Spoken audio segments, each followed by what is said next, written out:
I am a big believer, because the other exercise I really like for finishing strength is I'm a believer in overhead press and shoulder work. I think that a lot of people don't do enough of those things, and I think it does help. So the incline bench is kind of, to me, a nice hybrid to that. The one issue with some lifters is they'll tell me that, well, I incline as good as I flat bench.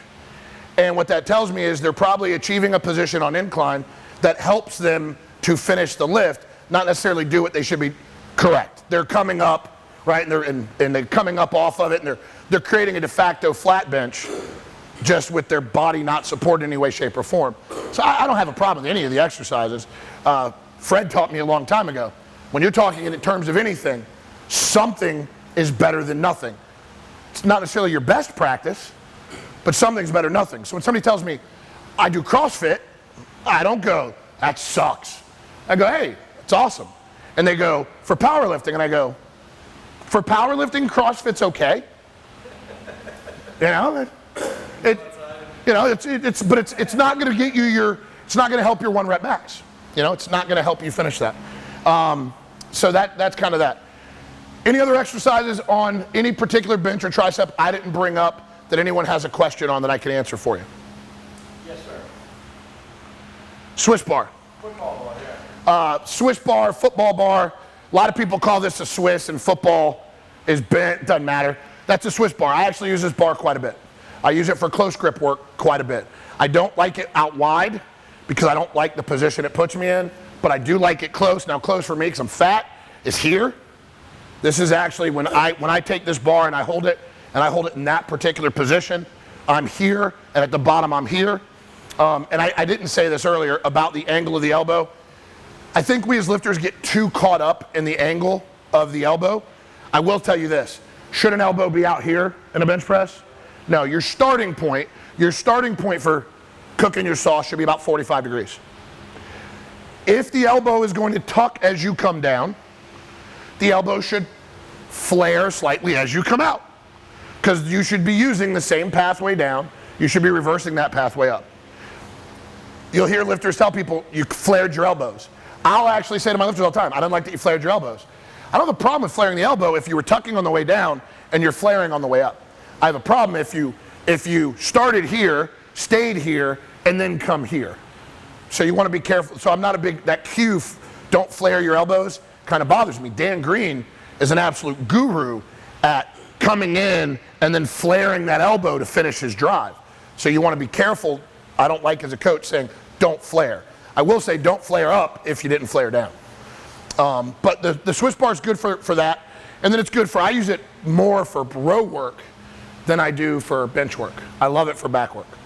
So, any other questions on bench? If you don't have a spotter, would you prefer going heavy on a Smith machine or doing lighter weights on a regular bench? If you're trying to work for hypertrophy's sake, I'm okay with the Smith machine.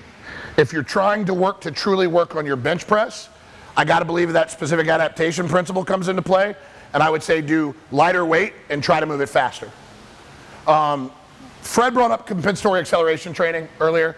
I will say again, I'm a huge believer that in every exercise we do, trying to get maximal power, again, slanted towards powerlifting here, that the faster you can move a bar, the better, until obviously you biomechanically break down as part of that process, right? So, but I can't stand when I see a lifter in warm-ups. If anybody here has ever seen me warm up on bench press before meet, I literally throw myself. I freak people out because on 135, I'm going like this, and I'll jam the bar so hard that my back will come off the bench and go back down. Because one thing is certain about gravity and weight. As the weight gets heavier, gravity will impose its will on it more. Therefore, the bar is going to do what? It's going to get slower. I can't stand when I watch people false grind bench presses. And by the way, this applies to squat, this applies to deadlift. I can't stand when I see a guy deadlift and he takes 135.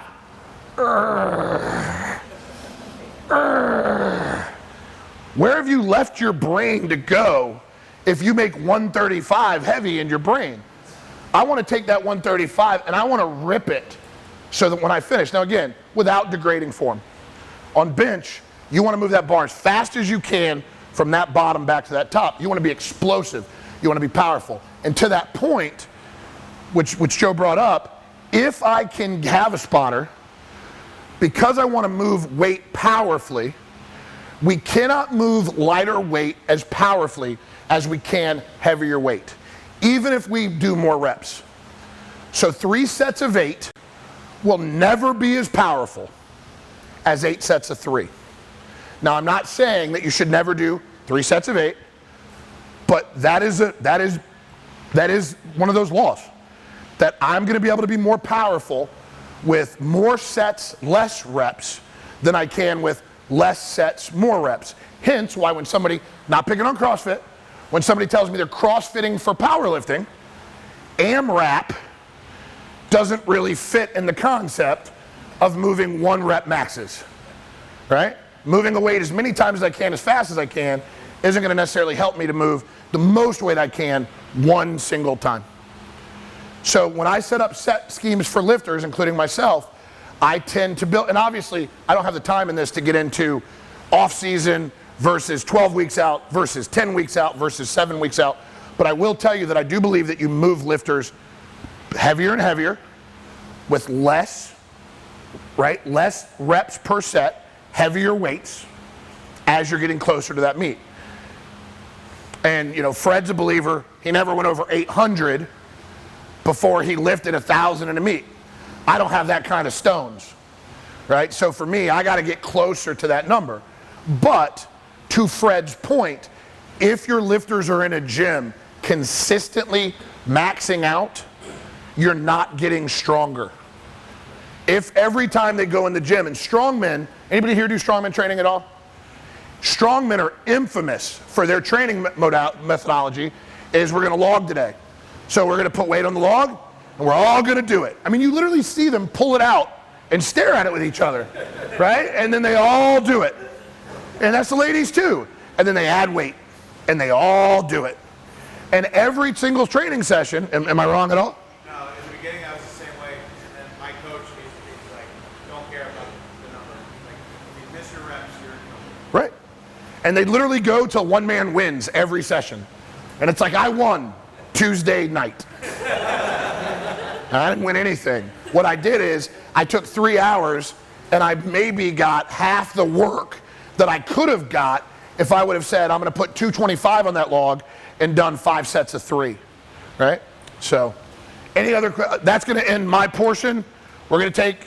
I just have one question. Yeah, please. Popular programs out there, like 531 as opposed to 10-20 lights. Like, Yep.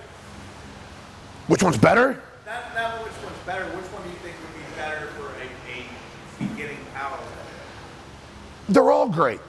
Yeah. If I got a beginning power lifter, they're a whiteboard. They're an absolute mush of clay. I can do 531, I can do Chico, I can do linear periodization, I can do any of them. I can do Bulgarian, right? I can do 1020, I can do any of them. There's no such thing as bad. It's either good, better, or best. But here's what I will tell you. To your question, I like to tell a lifter that what you're going to do, you should commit to for a period of time that's long enough to, 1, understand how the cycle works, 2, let your body get used to it, right? There's nothing worse than a guy does pyramid this week and decides next week he's going to 5x5.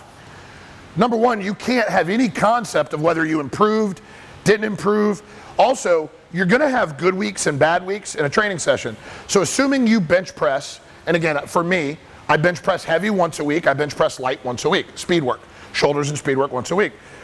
So if I decide I'm going to do 6 sets of 3 this week, and next week I go to 4 sets of 2, I have no comparison to how I did, and I've thrown in the variable of maybe I just ate Mexican last night and had too many margaritas, right? And so so I believe, if I put a lifter on a program, I don't even like the 3 weeks.